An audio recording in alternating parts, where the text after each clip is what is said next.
তুমি স্লোগান দাও জিয়ার সৈনিক, তুমি স্লোগান দাও আমরা মুজিব সৈনিক, আমরা স্লোগান দিই আমরা রসুল সৈনিক।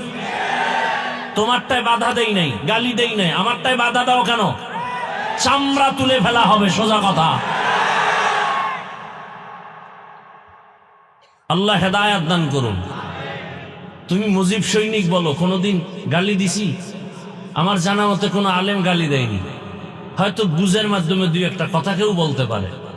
তুমি জিয়ার সৈনিক বলে স্লোগান দাও, পুরা দেশ গরম করো, কোনো আলেম গালি দেয়নি। আমি তো পরের কথা, দূরের কথা। আমরা মুসলমান, যার ভেতরে ঈমান আছে সে বলবে না রসুলের সৈনিক? সে বলবে না আল্লাহু আকবার? সে বলবে না নারায়ে তাকবীর? সেখানে বাধা দিলে হাত ভেঙে ফেলা হবে।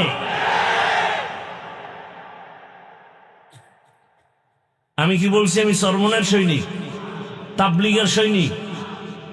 কেউ যদি বলে থাকে আমি তার পক্ষে নাই। আমার জীবনের মূল ইসলাম, আল্লাহ রসুল, কোরআন হাদিস, খালাস। সহজ কথা, পেজগো সারা কথা। সব বিষয় আপোষ হবে, এখানে আসলে কোনো আপোষ নেই। নামাজ পড়েন না, সালাম দিব, বুঝাবো। যদি বলেন নামাজ পছন্দ করি না, লাঠি রেডি। নামাজ পড়েন না বাট আপনি মুমিন, নামাজ পছন্দ করি না তার মানি আপনি বেঈমান। দাড়ি রাখেন না, আপনি মুমিন, অন্তরে আশা আছে রাখবেন, বুঝাবো। যদি বলেন দাড়ি পছন্দ করি না, তো আপনি বেঈমান। পর্দা করেন না, আপনার সাথে তর্ক নাই, কারণ আপনার দিলে আগ্রহ আছে, করবেন, আপনি মুমিন।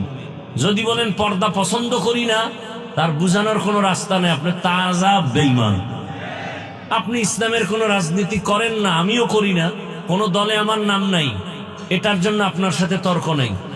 বাট ইসলামে যেটা আছে এটাকে আপনার সমর্থন করতে হবে। যদি বলেন পছন্দ করি না,